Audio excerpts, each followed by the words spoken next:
Olivier, on s'est vu à l'école Antoine Brossard, vous êtes venu nous présenter le projet, en fait, pourquoi on marche aujourd'hui pour les 3000 familles Honduras. Alors, j'aimerais vous m'en parler un peu plus. Qu'est-ce que c'est la marche 2 tiers, en fait? La marche 2 tiers, c'est une belle initiative. Ça fait 42 ans que ça a lieu. C'est une marche de 5 km, que c'est plus de 100 écoles du Québec, plus de 12 000 jeunes qui viennent marcher pour exprimer leur solidarité. Donc, c'est une marche de 5 km qui leur permet de crier haut et fort qu'ils expriment leur solidarité, que les gens qui vivent des injustices dans le monde, qui ne sont pas seuls. Donc, c'est les jeunes du Québec qui se mobilisent pour exprimer leur solidarité. Et puis, aujourd'hui, la marche 2 tiers plus, qu'on voit un petit peu à l'arrière, c'est de transporter un sac de terre sur les 5 km, un sac de terre de 25 livres.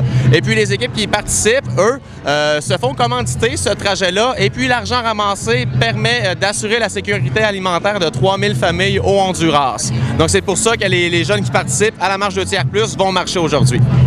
Pour les gens à la maison qui ne savent pas c'est quoi le projet pour les familles Honduras, juste nous expliquer en fait qu'est-ce que assurer la sécurité alimentaire voulant dire quoi? Qu'est-ce que vous allez faire pour l'assurer?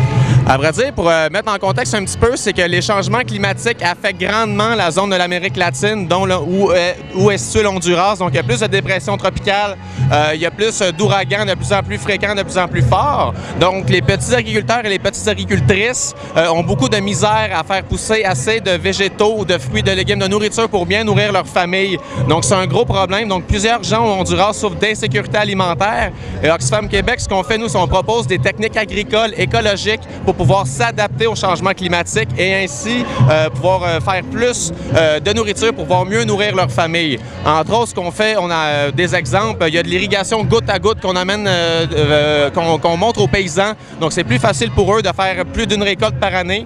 Donc, en faisant plus d'une récolte, ils ont des excédents de nourriture qu'ils peuvent aller vendre au marché pour faire un peu plus d'argent, réinvestir cet argent-là dans l'éducation de leurs enfants. Donc, on distribue également des filtres à eau.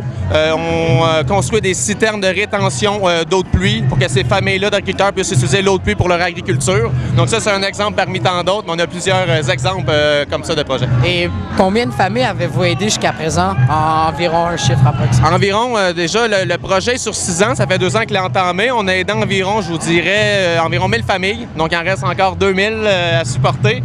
Donc, on continue jusqu'en 2016 pour supporter les 3000 familles. Parfait, merci beaucoup. On va vous expliquer ça. J'ai invité une équipe sur la scène, s'il vous plaît. Alors, on les applaudit.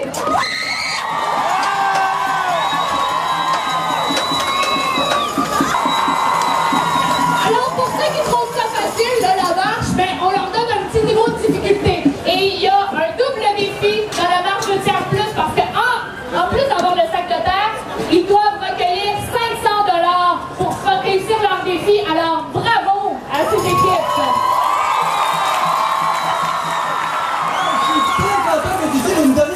De vitamines pour le mois, c'est vraiment le fun. Je suis très content d'être ici pour la deuxième année. Je l'ai vécu l'année passée. Là, je sais plus dans quoi je m'embarque, l'émotion que ça dégage. Et je suis très content. Super! La foule, on reste accroupi! Les verres, on se prépare au travail!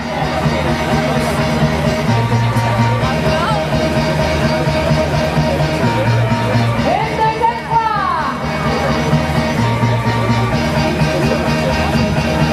Et la foule, attention! Dans 3, 2, 1, du bruit!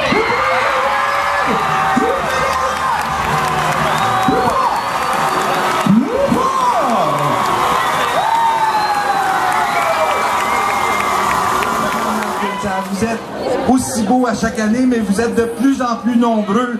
C'est merveilleux ce que vous avez fait pendant toute l'année.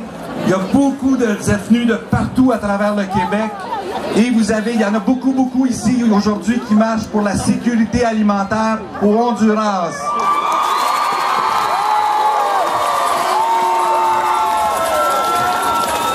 On dit souvent que les jeunes sont l'avenir. Moi, quand je vous vois, je dis les jeunes, c'est le présent.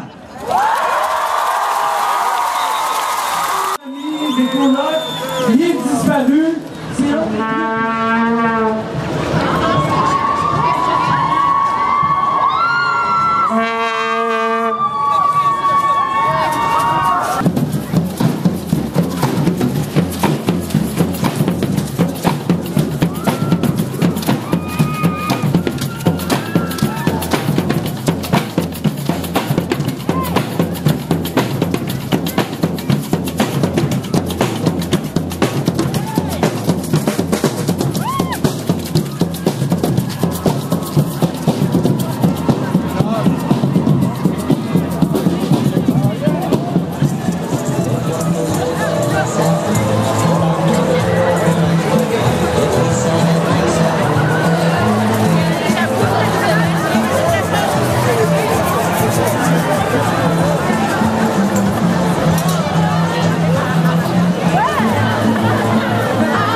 Jean-Pierre Denis, le cofondateur de la marche 2/3+, et on aimerait ça lui poser quelques questions, en savoir un peu davantage. Bonjour Jean-Pierre. Bonjour, ça va bien? Oui, très bien, vous? Bien, merci.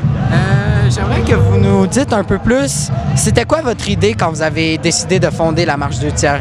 La marche 2/3, c'était une façon de lever des fonds, de ramasser de l'argent pour appuyer des projets de coopération internationale un peu partout en Afrique, en Asie, en Amérique latine. Mais à l'époque, on marchait 40 km. Et donc, c'était vraiment un défi physique et ça nous permettait, comme jeunes, de dire, nous, on n'a pas d'argent, mais on croit à l'importance de la solidarité. Et donc, on pouvait, parce qu'on était prêt à marcher 40 km, aller voir le voisin, la voisine, mon oncle, ma tante, la madame du dépanneur, dire, bien là, vous allez m'encourager. Donc, c'est un peu ça qu'on reproduit aujourd'hui avec la marche 2/3+. On vous invite à transporter un sac de terre de 8,5 kg, environ 20 livres, pendant 5 km. Vous allez voir, je l'ai transporté pendant un bout. C'est de l'ouvrage, c'est un bon test. Évidemment, c'est un exercice solidaire. Il faut que tout le monde finisse la marche avec le sac de terre. Et ça devrait vous donner un peu de pouvoir de négociation pour aller solliciter le monde qui veut vous encourager. Vous croyez tellement à l'importance de soutenir des projets en sécurité alimentaire au Salvador que vous avez accepté de relever le défi de transporter une poche de terre pendant 5 km. Et ça fait combien de temps que vous êtes impliqué dans les projets humanitaires de ce genre? Moi, ça fait 42 ans. Merci beaucoup. Merci.